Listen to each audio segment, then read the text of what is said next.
ವೀಕ್ಷಕರೇ ನಮಸ್ಕಾರ. ಕಳೆದ 3 ದಿನಗಳಿಂದ ಕರ್ನಾಟಕ ಹಲವಾರು ರಾಜಕೀಯ ವಿದ್ಯಮಾನಗಳನ್ನು ಕಾಣ್ತಾ ಇದೆ. ಸಂಪುಟ ಪುನರ್ರಚನೆ, ಆಸೆ, ಆಕಾಂಕ್ಷೆ, ಹತಾಶೆ, ಆಕ್ರೋಶ, ಖುಷಿ ಈ ಎಲ್ಲವುಗಳನ್ನು ಕರ್ನಾಟಕ ರಾಜ್ಯ ಕಾಣ್ತಾ ಇದೆ. ಅದರಲ್ಲೂ ಮುಖ್ಯವಾಗಿ ಕಾಂಗ್ರೆಸ್ ಶಾಸಕರು, ಕಾಂಗ್ರೆಸ್ ಸಚಿವರು ಮತ್ತು ಕಾಂಗ್ರೆಸ್ ಕಾರ್ಯಕರ್ತರು ಈ ಮೂರೂ ಒಕ್ಕೂಟಗಳು ಈ ಎಲ್ಲ ಅನುಭವಗಳನ್ನು ತಮ್ಮದಾಗಿಸಿಕೊಳ್ತಾ ಇವೆ. ಈ ಹಿನ್ನೆಲೆಯಲ್ಲಿ ಈ ಎಲ್ಲದರ ಬಗ್ಗೆ ಮಾತಾಡೋದಕ್ಕೆ ನಮ್ಮ ಜೊತೆ ಇವತ್ತು ಕಾಂಗ್ರೆಸ್ನ ಹಿರಿಯ ನಾಯಕರಾದಂಥ, ಕಾಂಗ್ರೆಸ್ನ ಪ್ರಭಾವಿ ನಾಯಕರಾದಂಥ ಡಿ.ಕೆ. ಶಿವಕುಮಾರ್ ಅವರು ನಮ್ಮ ಸ್ಟುಡಿಯೋದಲ್ಲಿದ್ದಾರೆ. ಡಿ.ಕೆ. ಶಿವಕುಮಾರ್ ಅವರೇ, ಕಾರ್ಯಕ್ರಮಕ್ಕೆ ಸ್ವಾಗತ. ನಮಸ್ಕಾರ. ಶಿವಕುಮಾರ್ ಅವರೇ, ಸಂಪುಟ ವಿಸ್ತರಣೆ ಅನ್ನೋದು ಯಾವುದೇ ಒಂದು ಸರ್ಕಾರಕ್ಕೆ, ಯಾವುದೇ ಒಂದು ರಾಜಕೀಯ ಪಕ್ಷಕ್ಕೆ, ಅದರಲ್ಲೂ ಶತಮಾನದ ಇತಿಹಾಸ ಇರುವಂತಹ ರಾಜಕೀಯ ಪಕ್ಷಕ್ಕೆ, ಕಾಂಗ್ರೆಸ್ ಪಕ್ಷಕ್ಕೆ ಒಂದು ಸರ್ವೇ ಸಾಮಾನ್ಯವಾದಂಥ ಒಂದು ವಿದ್ಯಮಾನ. ಹಲವಾರು ಪುನಾರಚನೆಗಳು ಈ ಹಿಂದೆಯೂ ನಡೆದಿವೆ.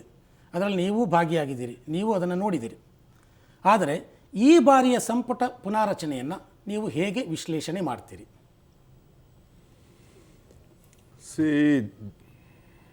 ಜನ, ಕಾರ್ಯಕರ್ತರು, ಶಾಸಕರು, ಪ್ರಜಾಪ್ರಭುತ್ವ ವ್ಯವಸ್ಥೆಯಲ್ಲಿ ಒಂದು ಕಡೆ ಕಾರ್ಯಾಂಗ, ಒಂದು ಕಡೆ ಶಾಸಕಾಂಗ, ಒಂದು ಕಡೆ ಪತ್ರಿಕಾರಂಗ, ಎಲ್ಲರೂ ಕೂಡ ಸಂಪುಟ ವಿಸ್ತರಣೆ ಆಗಬೇಕು, ರಚನೆ ಮಂತ್ರಿಮಂಡಲ ಹೊಸದಾಗಿ ರೀಶಫಲ್ ಆಗಬೇಕು ಅನ್ನೋದು ಎಲ್ಲರ ಆಸೆ ಇತ್ತು. ಮುಖ್ಯಮಂತ್ರಿಗಳು 1.5 ವರ್ಷದಿಂದ ಇವತ್ತು ಮಾಡೋಣ, ನಾಳೆ ಮಾಡ್ತೀನಿ ಅಂತ ಹೇಳ್ಕೊಂಡು ಬಂದರು. ಎಲೆಕ್ಷನ್ಸ್ಗಳು ಅಡ್ಡ ಬಂತು, ಬೇಕಾದಷ್ಟು ವಿಚಾರಗಳಿತ್ತು, ಭಾಳ ದೊಡ್ಡ ರೋಪ್ ಕೊಟ್ಟರು. ಆಯಿತು, 2 ವರ್ಷ ಆಗಲಿ ಅಂತ ಫಸ್ಟು ಯೋಚನೆ ಮಾಡಿದರು. ತಿರ್ಗಿ ಅದಾದಮೇಲೆ 3 ವರ್ಷ ಆಯಿತು. ಸೊ ಅದಾದಮೇಲೆ ಬೇರೆಯವ್ರಿಗೂ ಅವಕಾಶ ಕೊಡಬೇಕು ಅನ್ನೋ ದೃಷ್ಟಿಯಿಂದ ನಮ್ಮ ಪಕ್ಷದ ವರಿಷ್ಠರು ಅವರೇ ಆದೇಶವನ್ನು ಕೊಟ್ಟು ಈ ರೀಶಫಲನ್ನು ಮಾಡಿಸಿದ್ದಾರೆ. ಒಂದು ರೀತಿಯಲ್ಲಿ ಈ ಬಾರಿಯ ಸಂಪುಟ ಪುನಾರಚನೆ ಸಿದ್ದರಾಮಯ್ಯನವರ ದೃಷ್ಟಿಯಿಂದ ಗಜಪ್ರಸವ ಅಂತಲೇ ಹೇಳಬೇಕು. ಆಗಾಗುತ್ತೆ, ಹೀಗಾಗುತ್ತೆ ಅಂದ್ಕೊಂಡು ಕೊನೆಗೂ ಆಯಿತು. ಆದರೆ ಆದ ನಂತರದ ಬೆಳವಣಿಗೆಗಳು ಈ ಮಾಮೂಲಿ ಈ ಹಿಂದಿನಂತಹ ಪುನಾರಚನೆ ಅಂತ ಇರಲಿಲ್ಲ. ಆ ರಿಪರ್ಕಷನ್ಸು, ಆ ಇಂಪ್ಯಾಕ್ಟು ಕಾಂಗ್ರೆಸ್ ಕಾರ್ಯಕರ್ತರ ಮೇಲೆ, ಕಾಂಗ್ರೆಸ್ ಶಾಸಕರ ಮೇಲೆ, ಆಕಾಂಕ್ಷಿಗಳ ಮೇಲೆ ಬಹಿರಂಗವಾಗಿ ಹೇಳಿಕೆಗಳನ್ನು ನೀಡುವಂಥದ್ದು, ಬಹಿರಂಗವಾಗಿ ಬೆಂಬಲಿಗರ ಮುಖಾಂತರ ಪ್ರತಿಭಟನೆಗಳನ್ನು ನಡೆಸುವಂಥದ್ದು, ಇದು ಈ ಹಿಂದೆಂದೂ ಕಾಣಿರದಂಥ ಅತ್ಯಂತ ದೊಡ್ಡ ರೀತಿಯಲ್ಲಿ ಒಂದು ಮಟ್ಟದಲ್ಲಿ ಇವತ್ತು ಕಾಣ್ತಾ ಇದೆ. ಅದೆಲ್ಲ ಕಾರಣ ಏನಪ್ಪ ಅಂದರೆ, ಎಲ್ಲ ಸಂದರ್ಭದಲ್ಲೂ ಭಾಳ ಆಕ್ರೋಶಗಳು ನಾವು ನೋಡಿದ್ದೇವೆ. ಬೊಮ್ಮಾಯಿ ಮಂತ್ರಿಮಂಡಲ ಆದಾಗ, ರಾಮಕೃಷ್ಣ ಹೆಗಡೆ ಅವ್ರದ್ದಾದಾಗ, ವೀರಪ್ಪ ಮೊಯ್ಲಿ ಅವ್ರದ್ದಾದಾಗ, ಬೇಕಾದಷ್ಟೆಲ್ಲ ನಾವೆಲ್ಲ ಬಂಗಾರಪ್ಪನವ್ರದ್ದು ಆದಾಗ ಎಲ್ಲ ಆಕ್ರೋಶಗಳನ್ನೆಲ್ಲ ನಾವೆಲ್ಲ ಗಮನಿಸಿದ್ದೇವೆ. ಅವತ್ತು ಮಾಧ್ಯಮ ಇಷ್ಟು ದೊಡ್ಡದಾಗಿ ಬೆಳೆದಿರಲಿಲ್ಲ. ಇವತ್ತು ಪ್ರತಿಯೊಂದು ವಿಚಾರ ಕೂಡ ಮಾಧ್ಯಮ 7-8 ಚಾನಲ್ಲು, 10 ಚಾನಲ್ಗಳಿದೆ. ನಿಮಗೂ ಕೂಡ ಬೇಕಾದಷ್ಟು ಹಾರಬೇಕು.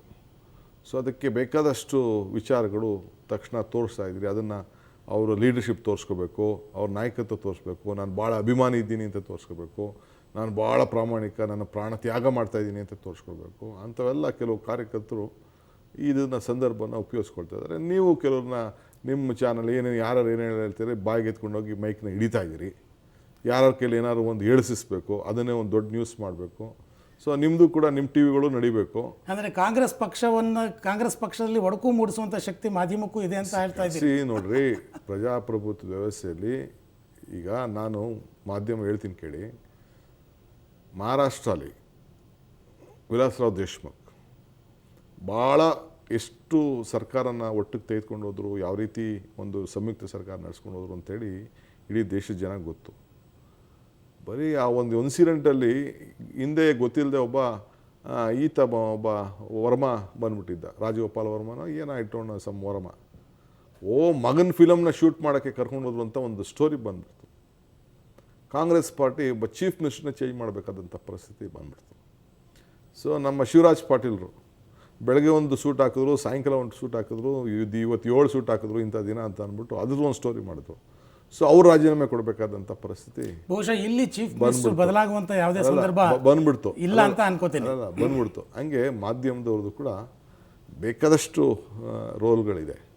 ಬೇಕಾದಷ್ಟು ಇಲ್ಲಿ ರೋಲ್ಗಳು. ಇಲ್ಲಿ ಮಾಧ್ಯಮದ ರೋಲಿನ ಜೊತೆಗೆ ಶಿವಕುಮಾರ್ ಅವರೇ, ಪುನಾರಚನೆ ಆಗಿದೆ, ಹಲವು ಶಾಸಕರಲ್ಲಿ ಅತೃಪ್ತಿ ಇದೆ, ಸಹಜವಾದಂಥ ರಾಜಕೀಯವಾಗಿ ಅತೃಪ್ತಿ ಇರುವಂಥದ್ದು ಎಲ್ಲ ಕಡೆ ಸಹಜ, ಎಲ್ಲ ಪಕ್ಷಗಳಲ್ಲೂ ಸಹಜ. ಮುಖ್ಯಮಂತ್ರಿಗಳೇ ಪುನಾರಚನೆ ಮಾಡೋದರಿಂದ ಅವರು ಸಹಜವಾಗಿ ಅದನ್ನು ಸಮರ್ಥನೆ ಮಾಡ್ಕೊಳ್ತಾರೆ. ಇನ್ನು KPCC ಅಧ್ಯಕ್ಷರಾದಂಥವರು ಈ ಎಲ್ಲವನ್ನು ಒಟ್ಟಿಗೆ ತಗೊಂಡು ಹೋಗಿ ಅದನ್ನು ಸಾಂತ್ವನ ಹೇಳುವಂಥ ಕೆಲಸವನ್ನು ಮಾಡಬೇಕು. ಅವರು ವಿದೇಶಕ್ಕೆ ಹೋಗಿದ್ದಾರೆ. ಈಗ ಸಹಜವಾಗಿ ಇಡೀ ಕರ್ನಾಟಕದ ಕಾಂಗ್ರೆಸ್ ಕಾರ್ಯಕರ್ತ ನೋಡ್ತಿರುವಂಥದ್ದು DK ಶಿವಕುಮಾರ್ ಕಡೆಗೆ. ನೀವು ಈಗ ಸಹಜ ನಾಯಕರಾಗಿ ಹೊರಹೊಮ್ಮುವಂಥ ಒಂದು ಸನ್ನಿವೇಶ ಈಗ ನಿರ್ಮಾಣ ಆಗಿದೆ. ಹಾಗಾಗಿ ನಾವು ಈ ಕಾರ್ಯಕ್ರಮಕ್ಕೆ ಹೆಸರಿಟ್ಟಿರೋದು ಕೂಡ ಏನಂತಾರೆ DKಶಿ ಅಂತ. ಸೊ ಪ್ರತಿಯೊಬ್ಬ ಶಾಸಕ, ಪ್ರತಿಯೊಬ್ಬ ಅತೃಪ್ತ ಸಚಿವ ಮತ್ತು ಕಾಂಗ್ರೆಸ್ ಕಾರ್ಯಕರ್ತ ಎಲ್ಲರೂ ಕೂಡ ಈಗ DK ಶಿವಕುಮಾರ್ ಅವರ ಮಾತನ್ನು ಕೇಳೋದಕ್ಕೆ ಕಾತರವಾಗಿದ್ದಾರೆ. ಈ ಸಂದರ್ಭದಲ್ಲಿ ಕಾರ್ಯಕರ್ತರಿಗೆ ಮತ್ತು ಶಾಸಕರಿಗೆ ಅಥವಾ ಅತೃಪ್ತ ಸಚಿವರಿಗೆ ನಿಮ್ಮ ಸಾಂತ್ವನ ಏನು? ನೋಡಿ, ನಾನೆಲ್ಲ ಶಾಸಕರಿಗೆ, ಕಾರ್ಯಕರ್ತರಿಗೆ, ನನ್ನ ಸಹೋದ್ಯೋಗಿಗಳಿಗೆ ಎಲ್ಲರಿಗೂ ಹೇಳೋದು, ತಾಳ್ಮೆ ಇದ್ದರೆ ಮಾತ್ರ ಯಶಸ್ಸು ಸಿಗ್ತದೆ, ಸಮಾಧಾನ ಬರ್ತದೆ. ರಾಜಕೀಯದಲ್ಲಿ ಏನೂ ಶಾಶ್ವತ ಇಲ್ಲ. ನಾವು ತಾಳ್ಮೆ ಕಳ್ಕೊಂಡ್ರೆ, ನಾವೇನಾದ್ರು ಬೀದಿಗಿಳಿದು ಮಾಧ್ಯಮಕ್ಕೆ ಮುಂದಕ್ಕೆ ಹೋಗಿ ಸ್ಟೇಟ್ಮೆಂಟ್ಗಳು ಕೊಟ್ಟು ಅವ್ರನ್ನ ಬೈದು ಇವ್ರನ್ನ ಬೈದರೆ, ಈ ಸಂದರ್ಭದಲ್ಲಿ ಒಂದೇ ಒಂದು ರಿಕಾಲ್ ಮಾಡ್ಕೊಂಡ್ಬಿಡ್ತೇನೆ. ಮೊದಲ ಸಂಪುಟದಲ್ಲಿ ನೀವಿರಲಿಲ್ಲ, ನಿಮಗೆ ಸಚಿವ ಸ್ಥಾನ ಸಿಗಲಿಲ್ಲ, 6 ತಿಂಗಳು 7 ತಿಂಗಳು ನೀವು ಕಾದ್ರಿ. ಆದರೆ ನೀವೆಲ್ಲೂ ಕೂಡ ಬಹಿರಂಗವಾಗಿ ಯಾವುದೇ ಒಂದು ಹೇಳಿಕೆಯನ್ನು ಕೊಡಲಿಲ್ಲ. ಆ ಕಾರಣಕ್ಕಾಗಿಯೇ ಇವತ್ತು ಸಾಮಾನ್ಯ ನಿಷ್ಠಾವಂತ ಕಾಂಗ್ರೆಸ್ ಕಾರ್ಯಕರ್ತ ಶಿವಕುಮಾರ್ ಕಡೆ ನೋಡ್ತಾ ಇದ್ದಾರೆ ಅನ್ನುವಂಥ ನಾನು ಅದಕ್ಕೆ ನಾನು ಹೇಳ್ತಾ ಇದ್ದೀನಿ. ಇದನ್ನು ಎಲ್ಲರಿಗೂ ಕೂಡ ತಾಳ್ಮೆಯಿಂದ ಇಲ್ಲಿ ಇರಬೇಕಾಗ್ತದೆ. ಯಾಕೆಂದರೆ ನಾವೇನಾದ್ರು ತಪ್ಪು ಮಾಡಿದ್ರೆ, ಆವೇಶಗೊಂಡ್ರೆ, ಮತ್ತೊಂದು ಮಾಡಿದ್ರೆ, ಇವತ್ತು ನಾವೇ ನಮ್ಮ ಪಕ್ಷ, ನಮ್ಮ ಮನೆ, ನಾವೇ ನಮ್ಮ ಮನೆನ ಸುಟ್ಕೊಂಡಂಗೆ, ನಾವೇ ನಮ್ಮ ದೇಹನ ಗಾಯ ಮಾಡ್ಕೊಂಡಂಗೆ. ಸೊ ಆ ಕೆಲಸ ಮಾಡಬಾರ್ದು. ಇಲ್ಲಿ ನಮ್ಮ ಸ್ವಂತ ಇಚ್ಛೆಗೋಸ್ಕರ ಈಗ ನನಗೂ ನೀವು ಹೇಳಿದ್ರಿ ಮಂತ್ರಿಮಂಡಲ ಸಿಕ್ಕಲಿಲ್ಲ ಅಂತ, 7 ತಿಂಗಳು ಸಿಕ್ಕಿಲ್ಲ. ಧರ್ಮಸಿಂಗ್ ಕಾಲದಲ್ಲೂ ನನ್ನ ಹೊರಗಡೆಯಿಂದ ಇಟ್ಟಿದ್ರು. ಏನು ಕಾರಣದಿಂದ ಇಟ್ಟಿದ್ರು? ಅವತ್ತೊಂದು ಕಾಲದಲ್ಲೂ ನಾನು 4ನೇ ಟರ್ಮ್ ಇದ್ದೆ. ನಾನು ಕರ್ಕೊಂಡು ಬೇರೆ ಪಾರ್ಟಿಯಿಂದ ಕರ್ಕೊಂಡು ಬಂದವರೆಲ್ಲ ಮಂತ್ರಿ ಆದರು, ನಾನು ಹೊರಗಡೆ ಇರಬೇಕಾದಂಥ ಪರಿಸ್ಥಿತಿ ಬಂತು. ಇರಲಿ, ಕೆಲವು ಪಕ್ಷಕ್ಕೋಸ್ಕರ ಕೆಲವು ಸಂದರ್ಭದಲ್ಲಿ ಇರೋಣ. ಈಗೂ ಕೂಡ ನನ್ನ ಮೇಲೆ ಬೇಕಾದಷ್ಟು ಆರೋಪವೆಲ್ಲ ಬಂತು, ನನ್ನ ಹೊರಗಡೆ ಇಟ್ಟಿದ್ರು. ನಾನು ಎಲ್ಲೂ ನನ್ನ ಮುಖ್ಯಮಂತ್ರಿಗಳನ್ನ ನಾನು ದೂಷಣೆ ಮಾಡಿಲ್ವಲ್ಲ, ನಾನು ಯಾರನ್ನೂ ದೂಷಣೆ ಮಾಡೋಕ್ಕೂ ಇಲ್ವಲ್ಲ. ಒಂದಿನ ನಮ್ಮ ಕಾರ್ಯಕರ್ತರು ಬಂದಾಗ ಯಾರನ್ನ ಕೇಳಬೇಕು ಅಂದರೆ, ಯಾರ ಮೇಲೆ ಅವ್ರು ಕೋಪ ತರಿಸಿ ಎಲ್ಲ ಬೇರೆ ನಾನು ಹುಡ್ಕೊಂಡು ಬಂದು ನಾವು ಕೇಳ್ತೀವಿ ಮಾಡ್ತೀವಿ, ಯಾರನ್ನ ಕೇಳ್ತೀವಿ ಅಂತ ಕೊನೆಗೆ ಹೋಗಿ ಎಸ್ಎಂಕ್ಷನ್ ಮನೆ ಪಕ್ಕ ಎಸ್ಎಂಕ್ಷನ್ ಮನೆ ಇತ್ತು, ಅಲ್ಲೋಗಿ ನುಗ್ಬಿಟ್ರು. ಅಲ್ಲೋಗಿ ಕೇಳಕ್ಕೆ ಹೋದರು, ನಮ್ಮ DKಶಿ ಹಿಂಗೆಲ್ಲ ನಿಮಗೋಸ್ಕರ ನಿಂತ್ಕೊಂಡ, ನೀವು ಪರ ನಿಂತ್ಕೊಳ್ಳಿಲ್ಲ ಅಂತ ಕೇಳಕ್ಕೆ ಹೋದರು. ಹಂಗೆ ಬಿಟ್ಟರೆ ನಾವು ಯಾವಾಗ ಕೂಡ ಜನ ಇದನ್ನು ಮಾಡಿ ಆವೇಶಗೊಳಿಸಿದ್ರೆ ಇಲ್ಲೇನೂ ಆಗಲ್ಲ. ಇಲ್ಲಿ ನೋಡಿ, ಇಲ್ಲಿ ನೀವು ಒಂದು ನಿಮಿಷ ವೀರೇಂದ್ರ ಪಾಟೀಲ್ ಶಾಸಕರಿಗೆ ಮತ್ತು ಸಚಿವರಿಗೆ ಹೇಳ್ತೀನಿ, ಒಂದು ಮಾತನ್ನು ಹೇಳಲೇಬೇಕಲ್ವ? ಅವ್ರಿಗೆ ಸಹ ನಾನು ಹೇಳ್ತಾ ಇದ್ದೀನಿ ಅಂದರೆ, ಈಗ ನಾವು ವೀರೇಂದ್ರ ಪಾಟೀಲ್ ಕಾಲದಲ್ಲಿ ನಾನು ಶಾಸಕನಾಗಿ ಬಂದೆ. ಬಂಗಾರಪ್ಪನವ್ರಿಗೆ ವೀರೇಂದ್ರ ಪಾಟೀಲ್ ತೆಗೆದುಕೊಳ್ಳಿಲ್ಲ, ಮಲ್ಲಿಕಾರ್ಜುನ್ ಖರ್ಗೆ ಅವ್ರಿಗೆ ತೆಗೆದುಕೊಳ್ಳಿಲ್ಲ, ಧರ್ಮಸಿಂಗ್ಗೆ ತೆಗೆದುಕೊಳ್ಳಿಲ್ಲ. ಅಂಥ ಸಂದರ್ಭ ಬಂತು. ಅವ್ರು ಯಾವ ಕಾರ್ಯಕರ್ತರಿಗೂ ಆಗ ಜಸ್ಟ್ ಮಾಧ್ಯಮ ಆಗ ಸ್ವಲ್ಪ ಶುರುವಾಗಿತ್ತು, ಎಲ್ಲೂ ಕೂಡ ಅವರು ನೋವಿತ್ತು. ಅವ್ರು ಎಲ್ಲಿ ಹೋರಾಟ ಮಾಡಬೇಕು, ಏನು ಮಾಡಬೇಕು ಅವ್ರು ಕೂಡ ಮಾಡಿದ್ರು. ಅದಾದಮೇಲೆ ಬಂಗಾರಪ್ಪನವ್ರ ಸಂಪುಟ ಬಂತು. ಬಂಗಾರಪ್ಪನವ್ರ ಸಂಪುಟ ಬಂದರೆ ರಂಗನಾಥ್ ಅಂತವರು ಇರಲಿಲ್ಲ. ಬೇರೆ ನಮ್ಮ ಕುಡಗಲ್ ಕ್ಷೇತ್ರದಿಂದ ಲಕ್ಕಪ್ಪ ಗೆದ್ದಿದ್ರು, ಅವರು ಭಾಳ ಸೀನಿಯರ್ಸ್ ಇದ್ದರು. ಸೊ ಹಿಂಗೆ ಬೇಕಾದಷ್ಟು ಜನ ಸೀನಿಯರ್ಸ್ಗಳು ಇದ್ದಂಥ ಸಂದರ್ಭ ನಾವೆಲ್ಲ ನೋಡಿದ್ದೇವೆ. ಗೋರ್ಪಡೆಯವ್ರನ್ನ ಒಳಗಡೆ ತೆಗೆದುಕೊಂಡಿರಲಿಲ್ಲ, ಉಚ್ಮಾಸಿಗೌಡ್ರನ್ನ ಒಳಗಡೆ ತೆಗೆದುಕೊಂಡಿರಲಿಲ್ಲ. ಸೊ ಎಲ್ಲ ಟೈಕೂನ್ಗಳೆಲ್ಲ ಆ ಸಂದರ್ಭದಲ್ಲಿ ಕೂಡ ಇದ್ದರು. ಸೊ ಎಲ್ಲ ಭಾಳ ತಾಳ್ಮೆ ಇದ್ದರು. ನಾನು ಕೂಡ ಎಲ್ಲೂ ಹೇಳ್ದಂಗೆ ನಾನೆಲ್ಲೂ ಮಾತಾಡೋಕ್ಕೆ ಹೋಗಲಿಲ್ಲ. ನಮ್ದು ಏನಾದ್ರು ಕೂಗಿತ್ತು ಅಂದರೆ ಇವತ್ತು ಹೇಳ್ತಾ ಇದ್ದೀನಿ ಕೇಳಿ, ಇದು ಹೈಕಮಾಂಡ್ ಮಾಡಿರೋಂಥ ಒಂದು ತೀರ್ಮಾನ. ಮುಖ್ಯಮಂತ್ರಿಗಳಿಗೆ ಆಪ್ಷನ್ ಏನಿತ್ತು ಇಲ್ಲಿ? ನಾನು ಬೇಕಾದಷ್ಟು ಜನ ಸೀನಿಯರ್ಸ್ ಇದ್ದಾರೆ, ನಾನು ಇಲ್ಲ ಅಂತ ಹೇಳೋದಿಲ್ಲ. ಭಾಳ ಎಲಿಜಿಬಲ್, ನನಗಿನ್ನ ಭಾಳ ಎಲಿಜಿಬಲ್ ಲೀಡರ್ಸ್ ಇಲ್ಲಿದ್ದಾರೆ. ಅವ್ರು ಮುಖ್ಯಮಂತ್ರಿಗಳಿಗೆ ಏನು ಆಪ್ಷನ್ಸ್ ಇತ್ತು? ಯಾರಿಗಾರು ಕೊಡಲೇಬೇಕಿತ್ತು. ಪರಿಷತ್ ಸಭೆ ಕರೆದಿದ್ರು, ವಿಧಿ ಇಲ್ಲ, ನಾನು ಹಂಚಲೇಬೇಕು ಬೇರೆಯವ್ರಿಗೆ, ಇನ್ನೂ ಬೇಕಾದಷ್ಟು ಜನ ಇದೆ ಅಂತ ಹೇಳಿದ್ರು. ಏನಾದ್ರು ಇತ್ತು ಅಂತಂದರೆ ಹೈಕಮಾಂಡ್ಗೆ ಹೋಗಿ ನಾನು ಅದೇ ಕೆಲಸ ಮಾಡಿದ್ದು. ನಾನು ಮುಖ್ಯಮಂತ್ರಿಗಳನ್ನ ದೂಷಣೆ ಮಾಡಲೇ ಇಲ್ಲ.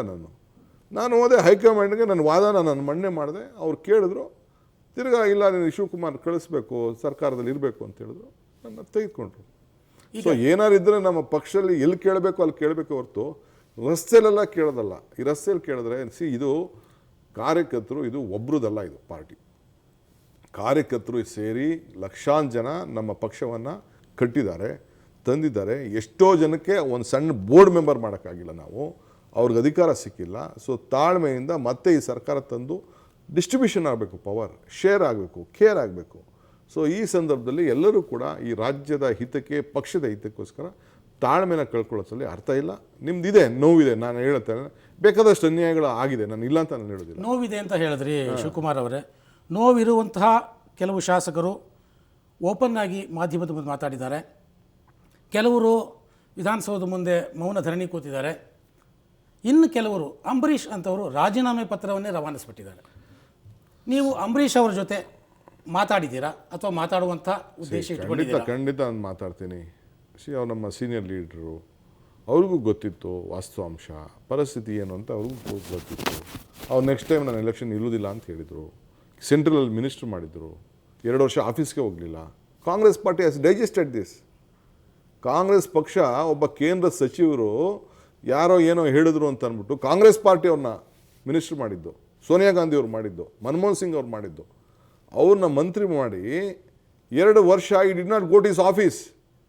ಕಾಂಗ್ರೆಸ್ ಪಾರ್ಟಿ ಒಬ್ಬ ಹಿರಿಯ ಲೀಡ್ರ್ ಅವತ್ತ ಇರಲಿ ಅನ್ನೋ ದೃಷ್ಟಿಯಿಂದ ಆ ರೆಸಿಗ್ನೇಷನ್ನ ಅಕ್ಸೆಪ್ಟ್ ಮಾಡ್ಕೊಳ್ಳದೆ ಹಂಗೆ ಬಿಟ್ಟಿದ್ರು. ಇವತ್ತು ಕೂಡ ಮಂತ್ರಿ ಮಾಡಿರೋದು ಕಾಂಗ್ರೆಸ್ ಪಾರ್ಟಿ. ಕಾಂಗ್ರೆಸ್ ಪಾರ್ಟಿಗೆ ಅವ್ರು ದುಡಿದಿದ್ದಾರೆ, ಕಾಂಗ್ರೆಸ್ ಪಾರ್ಟಿಗೆ ಪ್ರಚಾರ ಮಾಡಿದ್ದಾರೆ, ಕಾಂಗ್ರೆಸ್ನ ಪ್ರತಿನಿಧಿಸಿದ್ದಾರೆ, ಕಾಂಗ್ರೆಸ್ಸಿಂದ ಟಿಕೆಟ್ ತೆಗೆದುಕೊಂಡು ಎಲೆಕ್ಷನ್ ನಿಂತಿದ್ದಾರೆ. ಸೊ ಕಾಂಗ್ರೆಸ್ ಪಾರ್ಟಿ ಮಾಡಿದೆ, ಕಾಂಗ್ರೆಸ್ ಪಾರ್ಟಿ ಅವ್ರನ್ನ ಒಂದು ದೊಡ್ಡ ಅವಕಾಶಗಳನ್ನು ಕೊಟ್ಟಿದೆ. ವಿಧಿ ಏನು ಮಾಡೋಕ್ಕಾಗ್ತದೆ? ಈಗ ಮುಖ್ಯಮಂತ್ರಿಗಳು ಮುಖ್ಯಮಂತ್ರಿಗಳಿಗೆ ಏನು ಆಪ್ಷನ್ ಇದೆ?